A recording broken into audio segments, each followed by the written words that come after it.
A little less than 2 months ago, Governor Tony Evers announced he would not seek a third term. That kicked off an open gubernatorial race. I am here now with the newest candidate, State Senator Kelda Roys. Thank you so much for being here today. Great to be with you.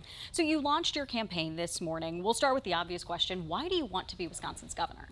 Wisconsin right now needs two things from our next governor. First, we need someone who will help protect Wisconsin families from the harms that are coming down from the Republican regime in Washington, the chaos, the corruption, and the high costs. Secondly, we need someone who has delivered meaningful progress here in Wisconsin and can do that no matter what the legislature looks like on the issues that matter most. You just mentioned the legislature. It is kind of this open question. What is that going to look like after the election in 2026? If you were to become governor and Republicans still controlled one, maybe two chambers of the legislature, how would you approach that bipartisanship working across the aisle? Well, I have a long track record going back almost 25 years of getting meaningful legislation passed through Republican and Democratic legislatures. I have worked with Republicans hand in hand on issues from expanding access to health care, reproductive freedom, criminal justice reform, things that you wouldn't necessarily think of. And I'm really proud of that. Although I'm a Democrat and I represent communities in Dane County right now, I am from rural Taylor County. And I know that this is a purple state, and no matter who you are or where you're from, you deserve the freedom to thrive in Wisconsin. So that's what I'm going to be focused on as governor. As you mentioned, you do represent parts of Madison, a couple other parts of Dane County in your current seat. What's your plan to appeal to voters outside of Dane County, first in the Democratic primary, and then if you were to win in the general election?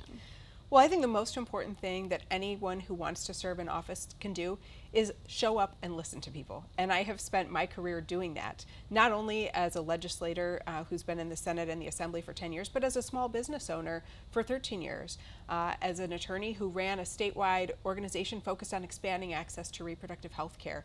So throughout my career, I've had the incredible privilege of getting to travel to every single corner of Wisconsin, meet people, hear their concerns, and then try to take those concerns and translate them into policies that will make their lives better. This is a crowded primary already. Yeah. We're expecting more Democrats to get into the race. What's your lane within the Democratic Party? Well, I think my lane is a person who has a track record of actually getting things done, whether Democrats or Republicans or it's split control in the legislature. I think that's going to be very, very important. Being a governor is very different than other roles in government because people actually expect you to deliver and to have the capacity to build those coalitions and get things done. And I think my track record shows that I can do that in an effective and meaningful way, especially on the issues that Wisconsinites are thinking are top of mind right now. The last time that that voters in Wisconsin elected a Democratic governor 3 times in a row was in 1962. That was a while ago.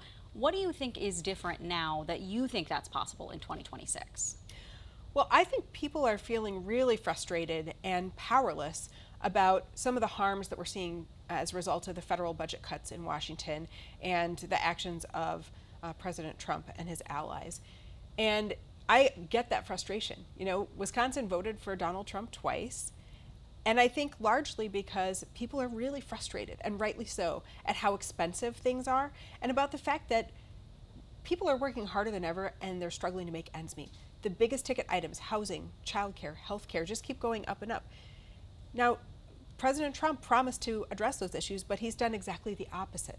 And so given that frustration, I think people are going to be eager to vote for something different, something new, and someone who's actually going to deliver and has a track record of doing so.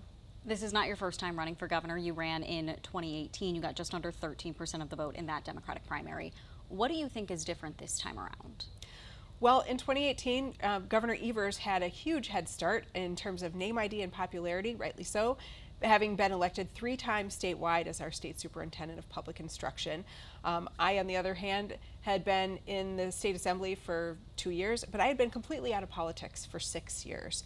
I've actually spent the majority of my career in the private sector, even though I have a long resume of political accomplishments in terms of policy. But now it's a very different moment, and I think people are looking for a governor who is going to be a fighter for us, protect us from the harms of the Trump administration, and also can give us hope that we can build something better in Wisconsin. And I can do that. And what I've been hearing from people as I travel the state is a real longing to feel like Wisconsin can be a place of opportunity and fairness again. All right, State Senator Kelda Roys, thank you so much for taking the time. Thank you.